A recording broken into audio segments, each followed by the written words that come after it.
Michael Jordan just broke his silence on the NBA Finals, and he went straight after Victor Wembanyama. He made a big mistake, and I will tell you why. But Jordan wasn't done. Not even close. Wait until you hear the second thing MJ exposed about Wemby and the warning he dropped that is already shaking up the young star's entire future. By the end of this, you'll understand exactly why his career is in serious danger. Michael Jordan does not just wake up and start talking about a 22-year-old unless that kid broke one of basketball's most important unwritten rules. The moment the final buzzer went off in Game 5 of the NBA Finals, everything about Victor Wembanyama's career path shifted in a big way. New York had just won its first NBA title in 53 years, right there on the Spurs' home floor. But instead of the usual post-game respect, the world watched Wembanyama walk straight into the tunnel and skip the handshake line completely, never once looking a single Knick in the eye. Jaylen Brunson was actually moving through the crowd after the game trying to find Wembanyama and give him a respectful handshake after a tough 5-game series. But Wemby was already gone. What was left on that court was honestly hard to watch. Only one Spurs player, Luke Kornet, had the class to stay on the floor. Every single other player on the roster followed their young star straight into the tunnel. They just blindly went with him, like none of them thought for themselves. When reporters later caught up with Michael Jordan and asked him about the walk-off, his airness dropped a warning in 4 words that sent a chill through the entire league. He said this: "You have to understand how crazy it is for Jordan to even comment on this. He almost never talks about current NBA drama or young player controversies, so the fact that he stepped up and said something tells you just how serious the consequences are going to be." But here is what really got me. While Wembanyama was running from the cameras, Brunson was putting on a masterclass.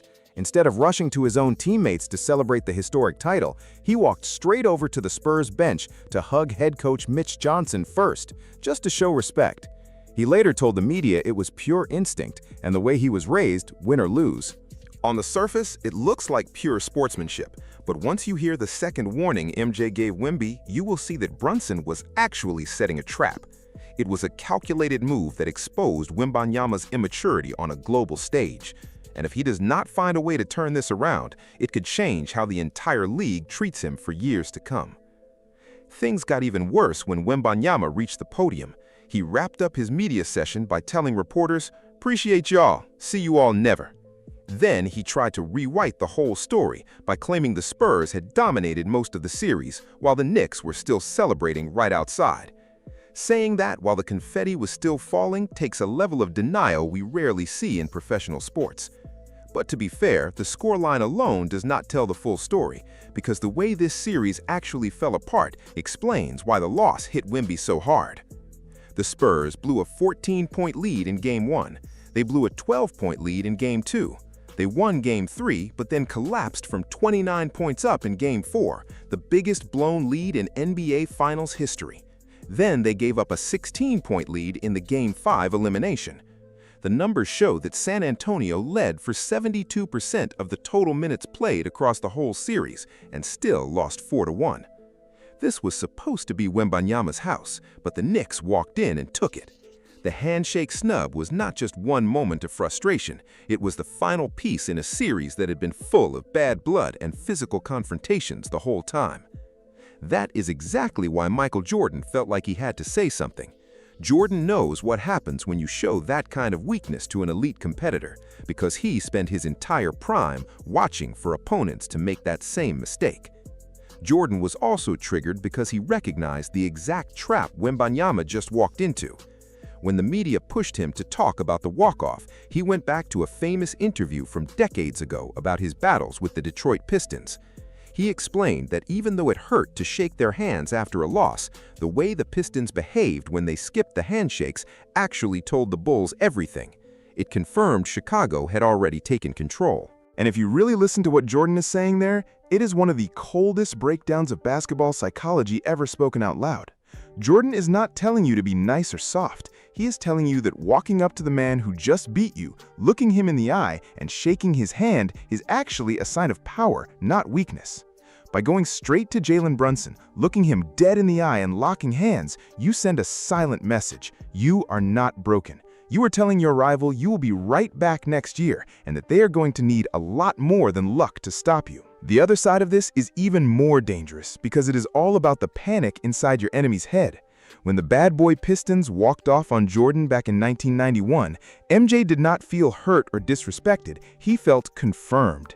He knew right then that Isaiah Thomas and those guys were scared of what was coming. Their quick exit told him who held the real power. Wemby just did the same thing to the Knicks, except he completely got the script wrong because he is the one who actually lost the series. He just showed his fear to the entire world. And Jordan was paying very close attention to why this happened. He watches Brunson and sees a mirror image of his own obsessive competitive drive, and that detail makes this whole thing way deeper than just a post-game snub. Look at the Game 5 box score. Brunson dropped 45 points, accounting for 48% of the Knicks' entire scoring output that night. That is officially the second highest percentage of a team's total points scored by one player in an NBA Finals closeout game. Ever. The only player ranked above Brunson on that list is Michael Jordan himself from his famous 1998 Last Dance performance against the Utah Jazz. Jordan sees Brunson as a kindred spirit, a guard under 6'2" who willed an entire city to a championship through pure focus and will. And then he looks over and sees Wembanyama disappearing into the tunnel. According to insiders close to Jordan, he let his real feelings slip behind closed doors. His exact words were, "I was in a similar situation, and that only fueled me even more when they did that, so I think he will always have a target on his back when playing the Knicks." That last sentence is exactly why Wembanyama's future just got a whole lot darker. The Pistons' walk-off in 1991 did not shake Jordan one bit. He took that disrespect and turned it into rocket fuel for 6 championships that terrorized the league for the rest of the decade. Wembanyama just handed Jaylen Brunson and all of New York that exact same ammunition. Every time those two teams meet, best believe the Knicks will be ready to remind him. And that is only if Wemby somehow reinvents himself and wins a title next season. Because as you're about to see, the rest of the NBA legends were watching too, and their public reactions are about to make his life in the league 10 times harder. When the most respected voices in basketball history all say the same thing, you know a line got crossed. Draymond Green got on his podcast and went straight for the throat. Draymond told Wemby directly, "If you walk off the court without looking the man who just beat you in the face, it means he owns you for the rest of your career." He called the whole thing completely disheartening and then put the blame on the entire Spurs organization, saying they have no real veteran leader to pull the kid aside and tell him that you do not run away when things get hard. He said, "I blame it on lacking the leader to show them that, hey, this is what you do, not walk off." And here is the irony. Draymond is speaking from pure experience. This is the same man whose suspension during the 2016 finals helped snap the Warriors' historic 73-win season. If anyone knows what it looks like to let an opponent get inside your head and stay there, it is Draymond. He knows that once you show that kind of weakness, the whole league smells blood. The next morning, the media completely exploded. Stephen A. Smith was on First Take fired up, backing Jordan's warning and saying this one petty move is going to cost Wemby big opportunities. He brought up the ultimate NBA punishment, reminding everyone how Isaiah Thomas got left off the 1992 Dream Team, all because he walked off on Jordan back in 1991. Stephen A. made it very clear. The league never forgets a moment like this, especially when you were supposed to be the new face of the sport. But just when everyone online was ready to pile on Wemby, the conversation flipped. Jay Williams stepped up on the same set and argued that today's athletes should not have to fake a smile for the cameras right after a brutal season-ending loss. Kendrick Perkins immediately backed that up on NBA Today, saying he actually loved the raw emotion of the walk-off and that this kind of unscripted, genuine rivalry is exactly what makes the NBA must-watch television. Perk leaned right into the camera and said the league has gotten way too soft, and watching Wemby completely lose it out of pure competitive fire is exactly what basketball needs right now. Then, active players started speaking up, and it got personal fast. Knicks guard Jose Alvarado went on The Breakfast Club and basically said the exit was way too much, sending a direct signal that the whole Knicks team took it as a serious disrespect they will not forget. But Robert Horry, a 7-time NBA champion who actually won rings with San Antonio, jumped on the San Antonio Express News podcast and fully defended Wemby. Big Shot Rob said he was fine with the walk-off, admitting that after big losses he never shook hands either because the anger was too real to fake anything. Then came the final blow, Shaquille O'Neal on Inside the NBA. He did not yell, he just looked straight into the camera and said the whole thing proves the kid is rattled. And if you claim to be the leader of a franchise, you have to stand on that floor and take your loss like a man. You can side with Shaq, Stephen A, and MJ, or you can ride with Horry and say Wemby had every right to be furious. But everyone on TV is missing the bigger picture. Wemby thought he was being fierce and competitive, but to understand how badly this is about to backfire, you have to look at the last time a team tried this exact move on Michael Jordan. What happened at the Frost Bank Center is not some new trend. Victor Wembanyama just copied the most infamous and self-destructive moment in pro basketball history, and that blueprint belongs to the 1991 Bad Boy Detroit Pistons, the same team that spent 4 years physically punishing Jordan on national TV under Chuck Daly's direct orders. From 1988 to 1990, Detroit blocked Chicago's path to a title by creating the Jordan rules. But by May 27, 1991, everything had flipped. The Bulls were up 3-0, destroying the back-to-back champs on their own floor at the Palace of Auburn Hills.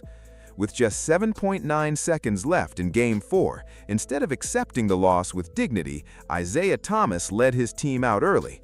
But they did not just leave, they deliberately walked past the Chicago bench with their heads down, completely ignoring Jordan, while Scottie Pippen laughed at them on the broadcast. Here is the twist that should terrify Wembanyama right now. That bitter walk-off broke the Pistons' locker room for good and destroyed legacies on the spot. John Salley admitted he hated that they did it, even back in 1991. Even Isaiah Thomas himself went on ESPN years later and admitted it was the only time in his life he was a truly poor sport and that it cost him his spot on the legendary 1992 Dream Team. Think about that. The very people who invented the walk-off spent their retirement wishing they could take it back. And Wemby just did the same thing, except he made it 10 times worse. When the bad boys walked off, they were multi-time champions who had run the league for years. Wemby did it as the guy who just got taken apart in 5 games. By running into that tunnel, Wembanyama cast the Knicks as Michael Jordan and handed himself the role of Isaiah Thomas. But if you think a public roasting from NBA legends and a historic curse is the worst part, you have no idea what Jaylen Brunson did next. Remember Jordan's warning about the target on Wemby's back? It is not just a warning anymore. It is already happening. You think a target on your back is just talk until 20 million people watch a guard under 6'2" turn your whole reputation into a late-night punchline. While the media debated sportsmanship on TV, Brunson was waiting for his moment to reshape the next decade of league history.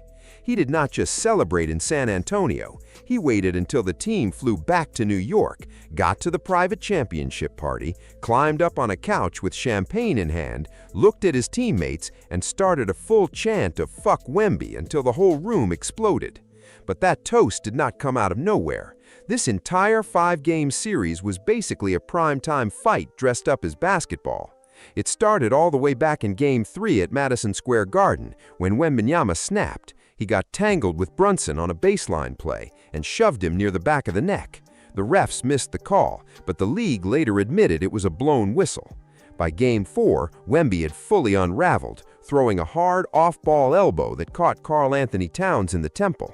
Refs upgraded it to a flagrant 1 after review, pushing Wemby to 4 total flagrant points for the postseason. That left him just 1 flagrant foul away from an automatic league suspension. So when you see Brunson running over to hug Spurs coach Mitch Johnson after Game 5, understand what you are actually watching: a chess player making his final move. He played the perfect professional on the world stage in San Antonio, then flew home and branded his rival for life behind closed doors. Every Knicks player, every staff member, and every fan in New York carried that after-party chant into a decade-long rivalry. And by the way, this series averaged 20.6 million viewers per game. That's a 100% increase from the year before, and the most-watched final since Jordan's 1998 Last Dance. That means Brunson's "Fuck you, Wemby" chant is now burned into the memory of millions of fans worldwide. The most disturbing moment came when a reporter tried to give Wemby some perspective, pointing out that legends like Jordan and Bird waited years before winning their first rings. Wemby just stared back, dripping with arrogance. He told the room the loss was painful, but said he wasn't running from it. Nobody is questioning that this kid is a freak of nature on paper. He just became one of only 7 players in NBA history to average 23.8 points, 10.9 rebounds, 2.7 assists, and 3.5 blocks on over 60% true shooting in a single postseason, putting his name right next to Kareem Abdul-Jabbar, Nikola Jokic, Larry Bird, Charles Barkley, Karl Malone, and Hakeem Olajuwon. But the scary question Jordan's warning raises is this: what happens when the motivation you think you are building is nothing compared to the fuel you just handed your enemy? Wemby supporters keep pointing to how a 24-year-old LeBron James stormed off the court without shaking hands in 2009 after the Cavaliers got knocked out by Dwight Howard and the Orlando Magic. Others point to Larry Bird openly saying that when Boston lost to the Lakers, he did not shake a single hand because the hatred between those teams was too real. But those comparisons completely miss the point. Bird and Jordan backed up their attitude with championships. History only forgives a bad attitude if you come back and win it all. Until Wemby gets his ring, he is not Larry Bird. He is Isaiah Thomas on the wrong side of history. What makes this collapse even stranger is how badly it shattered the whole enlightened warrior image Wembanyama spent 2 years building. This is a kid who had a Shaolin master training him on controlling his mind under extreme pressure, working on methods to stay calm when momentum turns against him. He went on national TV and told the world he was pretty sure he had become a Buddhist, preaching patience, silence, and full acceptance of whatever life throws at you. But the moment the universe tested that philosophy for real, he cracked completely and abandoned every single thing he claimed to believe in. He could not look the man who beat him in the eye. He refused silence by throwing a tantrum and snapping "see you all never" at reporters. And he rejected acceptance by telling the press the Spurs dominated a series they lost 4-1. The question that will follow him for the rest of his career is simple. Was that whole monk persona ever real, or did it only work when he was winning? If you want to see what happens next in the Knicks-Spurs beef, hit that subscribe button, because the fallout from this series is getting crazier every single day.